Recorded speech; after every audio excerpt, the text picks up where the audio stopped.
Hey guys, welcome back. Now that Blake has abandoned Pokemon card selling and scurried back to the NFL with his tail between his legs, it's time to put out an all-in-one, comprehensive, everything you need to know video about the events that went down. Short and simple explanations for all of the important details so that everyone understands. To go without saying at this point, but here it is. This channel and everything on this channel, including this video, are my opinion based on what I've gathered. Here's the disclaimer. Read it and weep. Let's start off with the platform that was enabling the Blakers to do their deeds, to do their nasty deeds. What is Whatnot, you might ask? Well, Whatnot is a live marketplace that takes fees in exchange for the ability to sell and build a customer base on their platform. This was already a thing on Facebook, Instagram, and pretty much anywhere else you can broadcast yourself. Prior to this, goes without saying, there's a ton of fraud that happens amongst these flipper type transactions as they transpire. Even those who have good intentions can decide to start scamming when they all of a sudden run out of money, when they get into trouble financially. That's kind of what you get when there are large monetary transactions, usually build themselves up over time, that are being made by people with little to no business experience. Whatnot likes to claim they are making this a safer experience for customers, but I think otherwise. There are many examples of people caught ripping off customers on video. It's recorded, and Whatnot does little to nothing about it. No criminal background checks required to be a seller on there. A joke of a trust and safety team who has it extremely easy when it comes to making, a decision. All they have to do is watch my videos showing them that someone is stealing from their customer base. Easy peasy, right? Little to no effort. You got to watch a video. Barrier to entry for sellers is basically non-existent because more sellers essentially equals more sales, which is additional fees that Whatnot gets to collect.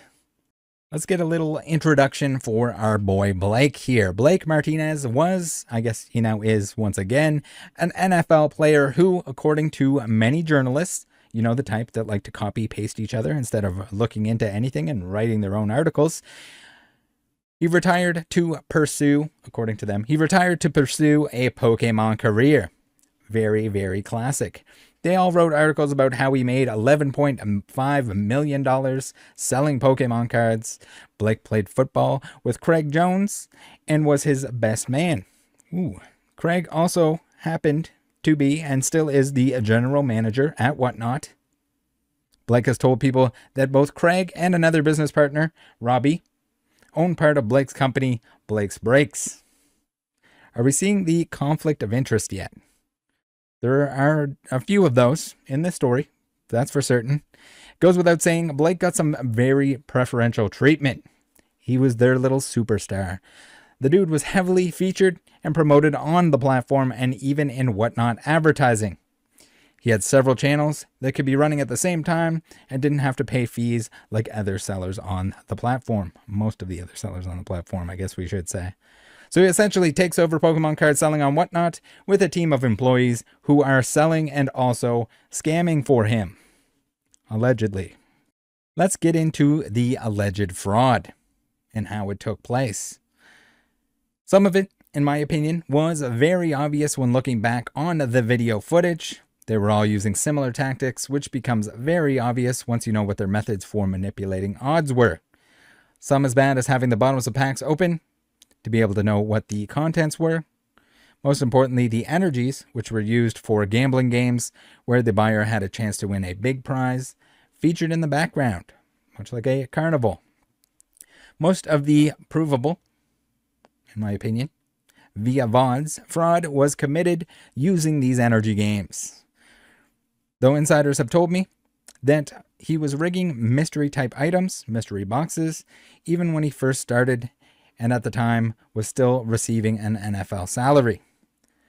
There was an immense amount of fraud, and likely more, that we didn't see because not all of the footage was made available. There's a cutoff for it. Whether or not Whatnot has that footage, to be determined. People have told me stories of Craig, Whatnot, BFF, GM, General Manager, covering a lot up, including the countless reports submitted by users, complaining about events that transpired in the Blake's Breaks streams. As we open this up, I will explain to everyone, or do my best to explain to everyone, how packs work. What we want to know is how our energy distributed in packs.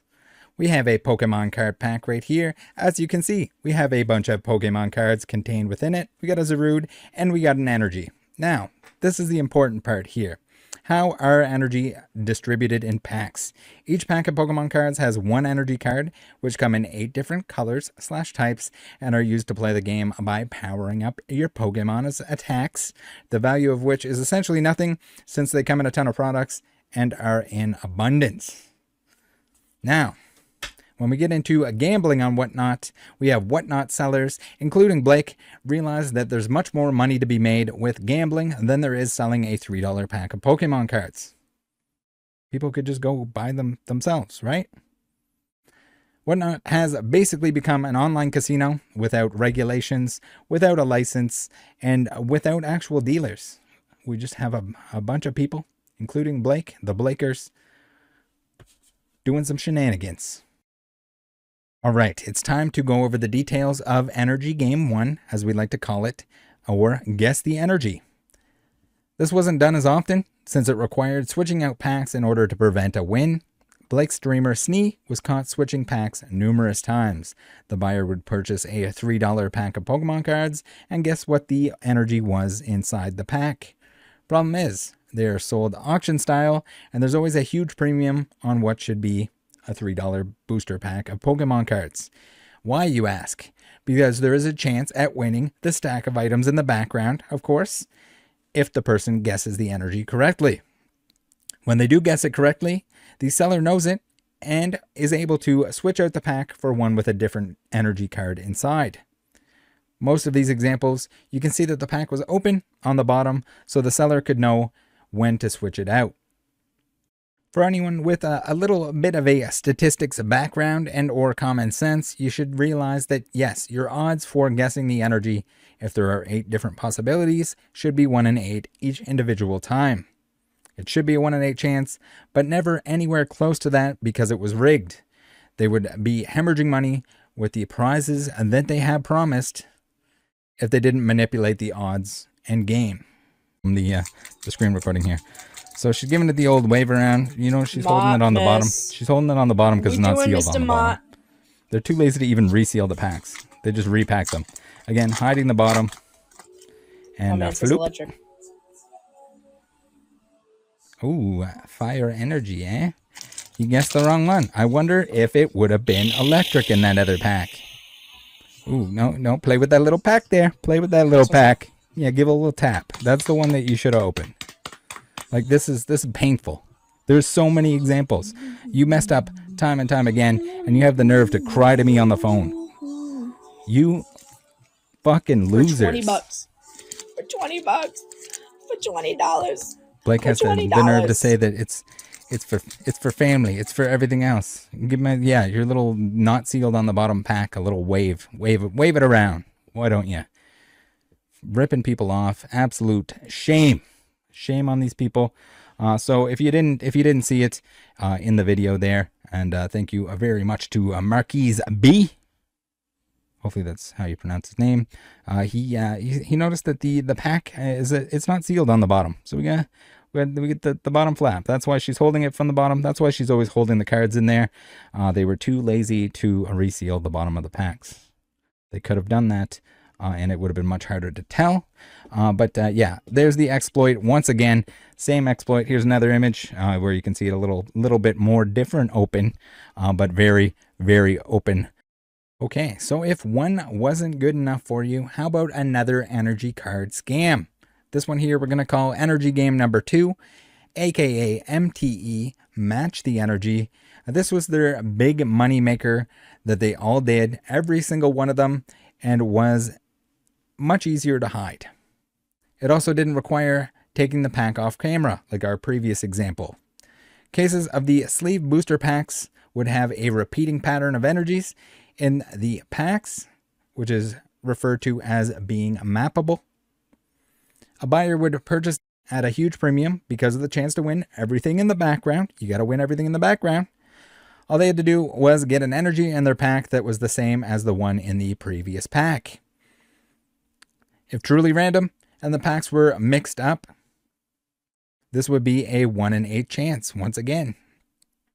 Usually, the Blakers were too lazy to change up the packs, so there's footage of them opening over and over in the exact same pattern. When they did want a win to happen, usually at the end of the stream, when they made a ton of money, they kept all the previous energies on the table, and you could match any single one of them. This, if they were playing fair, would greatly increase the odds each time an energy is added. They abused this hard and would, way too often, get to the last or near last energy going through them all. As the odds increased, they would get even more money for the packs. Remember, it's an auction for each individual pack, even in excess of $1,000 for what should be $3, a $3 booster pack. If that isn't disguised gambling, I don't know what is. How much more does the gambling aspect need to cost than the item itself that they're pretending to sell? Let's see it. There's 30, easiest one to hit, 2, 1, Water Boy, NFT's in. One. Oh, payment failed. NFT. NFT!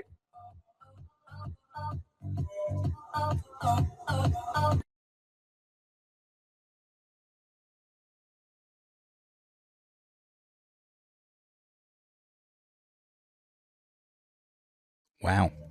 Fighting! Oh, yeah, 1 in 9. What am I thinking?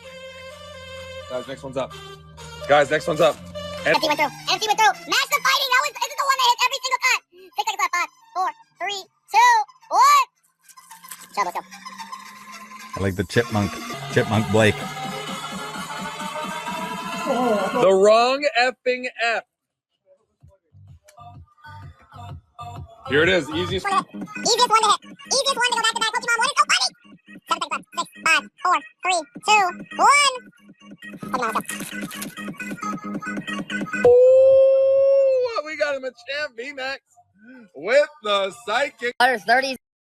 Let's talk match the energy odds. So if we're playing our little game here that they like to do at the end, where they have to have somebody that wins, but they're also increasing your odds, so they're milking more and more money. And we have 8 possibilities in some of those packs. That would give us a 0.2% chance of going through all of the energies and not getting a match until the 8th and final one, where there's no other option other than getting a match, which they're also charging money for. So you're guaranteed the stuff in the background. So they're in essence selling the stuff at the very end. Not to mention the fact that this was happening way too frequently. Absolutely too frequently. There are some other examples with the V-Star marker that's included in the set, which would give us 9 possibilities.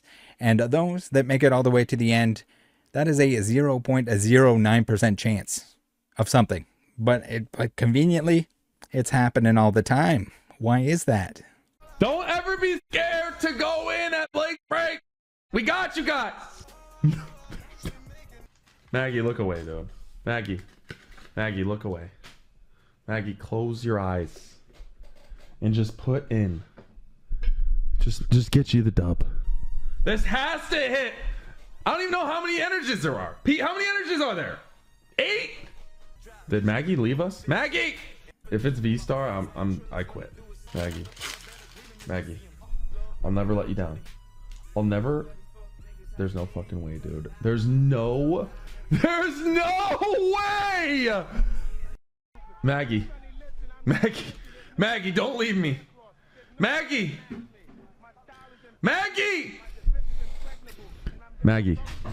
don't ever leave me. Maggie, just know I got you. Maggie, just know I got you, okay? Okay, what can't we not hit? Maggie, just trust. Maggie, we have like 60 people in here that are probably like, oh, fuck Blake. Blake's the worst. Maggie got screwed. Maggie, just win the pack, Maggie. Maggie, win the pack. Don't let them stop you. Trust Maggie. Maggie! Dude, there's no fucking way. What? Maggie, Maggie, this is just even making it even greater. Maggie, I'm telling you, there's no way. I'm literally picking from random. Maggie, I'm dumbfounded. Maggie's like, I'm winning. And whoever wins this is winning it. Before I let you guys go, I do want to speak on Whatnot's lack of action. Whatnot still hasn't banned Luskilla, who was doing this same scam while he was working under Blake. Same as the others. You saw the clip. They haven't banned Craig, who everyone tells me is the reason Blake was on there as long as he was. They haven't banned business partner Robbie Rocks. Pete Locke is still on there and was Blake's assistant. There are other unrelated examples where I have videos demonstrating that a seller has ripped off customers, suppliers, etc., and Whatnot doesn't do anything. It's really hit or miss. Even with as much evidence as they could ever possibly need. If there wasn't so much evidence, I'm sure Blake would still be on there ripping people off. There are a lot of buyers who have been refunded, some for as much as $40,000 US, and that's as an individual customer. That's the type of money that we're talking here. Like, just an insane amount of money that was pulled in under false pretenses of being able to win prizes when it was completely under the control of the people that were running the shows. There are so many who still haven't been refunded whatsoever, even though they applied for the form. Whatnot's original statement on the Blake ban said that they refunded everyone impacted by the violations, but to my knowledge, none even were at that point in time. Regardless, it wasn't even close. I don't know if this was a statement that they were intentionally using to mislead the media. It seemingly worked. I'm not hearing enough outrage about this at the moment. Maybe they're just trying to cover their tracks, trying to pretend that they're doing the right thing, but they're not really. They're not entirely doing the right thing.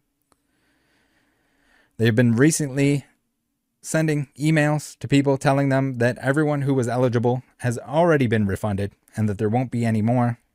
Yet they still refunded people after those emails were sent out. The entire thing, from the get-go, with the evidence that they had, and I'm sure they have more than we do. I'm sure they have countless reports that they could look through, countless incidents, footage that we don't have access to. The entire thing, when they found out what was going on, when they were forced to do something, it seems like they were forced to do something. The entire thing should have been a blanket refund all instead of a Google form that they had people fill out, expecting customers to provide timestamps on footage that Whatnot was no longer providing access to. Unreal.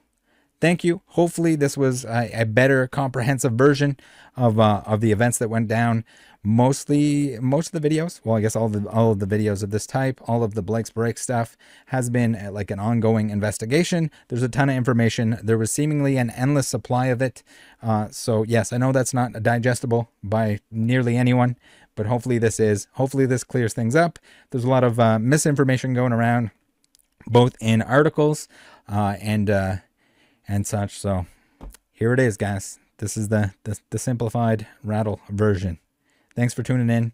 Join my Discord. See you next time. Yeah, I don't want to go too far deep into it. I think the main thing I just want to address is there's a lot of things out there that aren't true, a lot of speculations, a lot of false claims, but just still working through those type of things, and hope to be back.